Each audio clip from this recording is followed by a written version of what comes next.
দক্ষতা নিয়ে যাব বিদেশ, রেমিটেন্স নিয়ে গড়ব স্বদেশ এই প্রতিপাদ্যে নরসিংদীতে পালিত হচ্ছে আন্তর্জাতিক অভিবাসী দিবস ও জাতীয় প্রবাসী দিবস।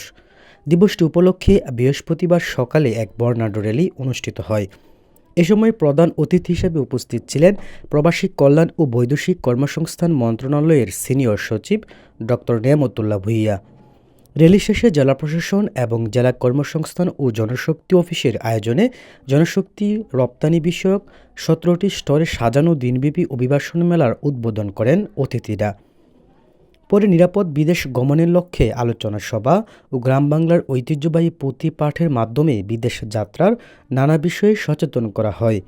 আলোচনা থেকে সর্বোচ্চ রেমিটেন্স প্রেরণকারী একজন নারী ও একজন পুরুষ এবং আহরণকারী ৩টি ব্যাংকে সম্মাননা ক্রেস্ট প্রদান করা হয়।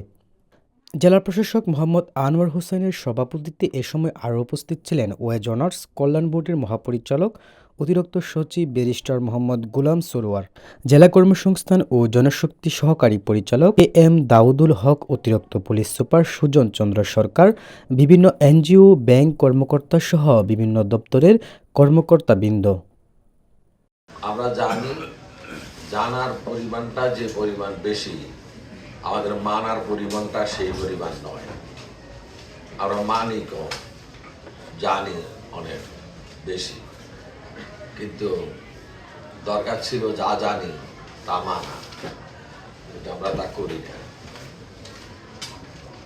আর একটা বিষয় হচ্ছে ডেস্ক রিপোর্ট, এটিএন বাংলা।